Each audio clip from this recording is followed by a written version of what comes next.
To hear Putin and Xi sell it, Russia and China are dear friends and equal partners in a mutually beneficial alliance. But after their summit in Moscow last week, there can be little doubt that China now holds the whip hand over the Kremlin. Xi got Putin to agree to a host of trade deals that will benefit Beijing, while the Russian leader failed to secure weapons for his war in Ukraine or a lucrative deal for a new gas pipe. It is a stunning reversal of their historic relationship, which saw the Russian Empire and then Soviet Union bully and belittle its smaller and weaker neighbor for decades. Here is how Xi Jinping has cleverly exploited Putin's humiliation in Ukraine to weaken Russia, strengthen China, and establish himself as heir apparent to the Western world order. For more videos like this one on the ongoing war in Ukraine, don't forget to subscribe. No sooner had Xi Jinping been made president of China for an historic third term than he was flying off to Moscow to see Vladimir Putin. The full state visit was a major diplomatic win for the Russian despot, who has been desperate to show he still has powerful friends on his side. China is thought to have been blindsided by the invasion of Ukraine and spent much of last year distancing itself from the Kremlin, including a tense meeting between Xi and Putin in Uzbekistan last year. The Moscow summit was intended to put those concerns to bed and show the two men are still on the same team. But it became doubly significant because, just 4 days beforehand, the International Criminal Court had issued a warrant for Putin's arrest on charges of kidnapping Ukrainian children.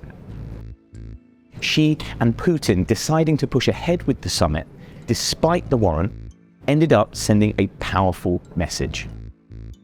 Putin is not intimidated by the court, and Xi has no regard for the rules-based international order that he is seeking to destroy.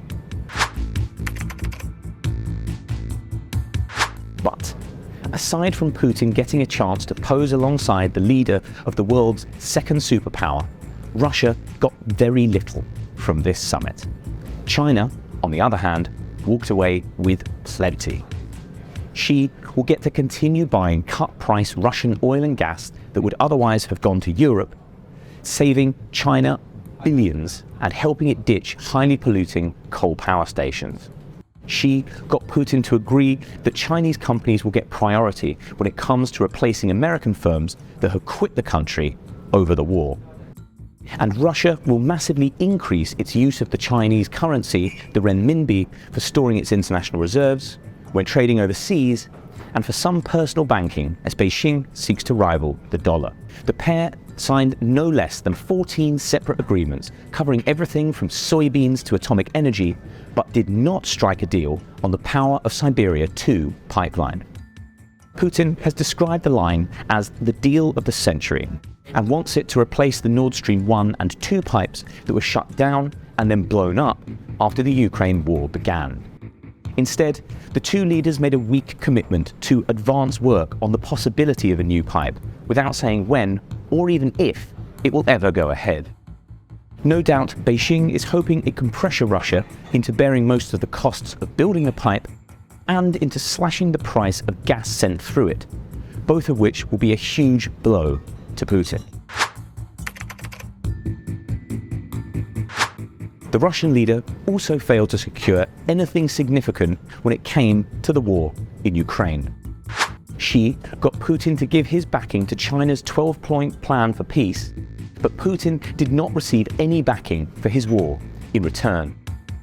In their joint statement, Xi was very careful not to blame NATO for starting the war, as Putin no doubt wanted him to, and did not say that Putin was within his rights to invade. The statement also makes it very clear that Russia and China's alliance is not military, dashing any hopes Putin had of getting his hands on large amounts of Chinese weapons.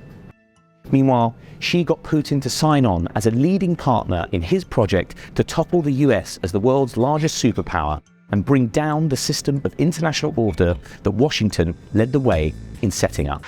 The pair spoke out against AUKUS, the new US, UK and Australia alliance to produce nuclear submarines, and against NATO expansion in the Pacific.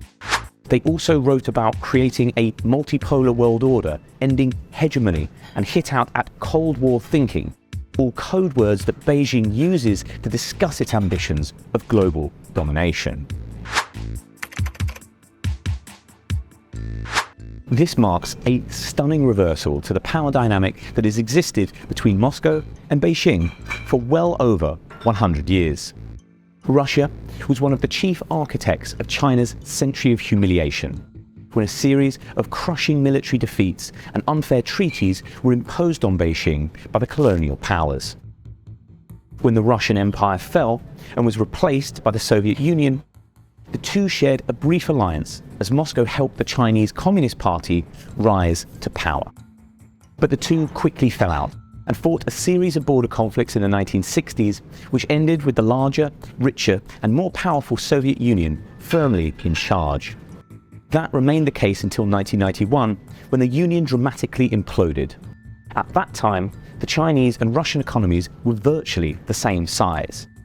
Now, Beijing wields 10 times the economic might of Moscow, a gap that widens each year and will turn into a gulf as Russia is hammered over the war in Ukraine.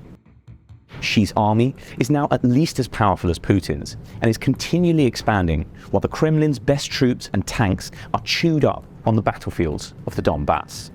And while Russia may have the advantage when it comes to nukes, Chinese technology, both civilian and military, is now far superior when compared to its old communist ally.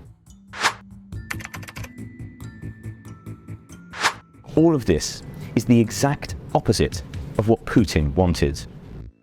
When China's star began rising and America turned its attention away from its old enemy and across the Pacific, Putin was both furious and fearful of Russia being treated as a second-class citizen on the world stage. He wanted Moscow to keep its seat at the top table and may have believed that seizing control of Ukraine would force the US to sit up and pay attention. Now, his spectacular miscalculation means he's not only being treated as a second-class citizen by his enemies in Washington, but by his so-called friends in Beijing as well. These days, Russia needs China a lot more than China needs Russia. Watching Putin kowtow to Xi in Moscow only proves the point.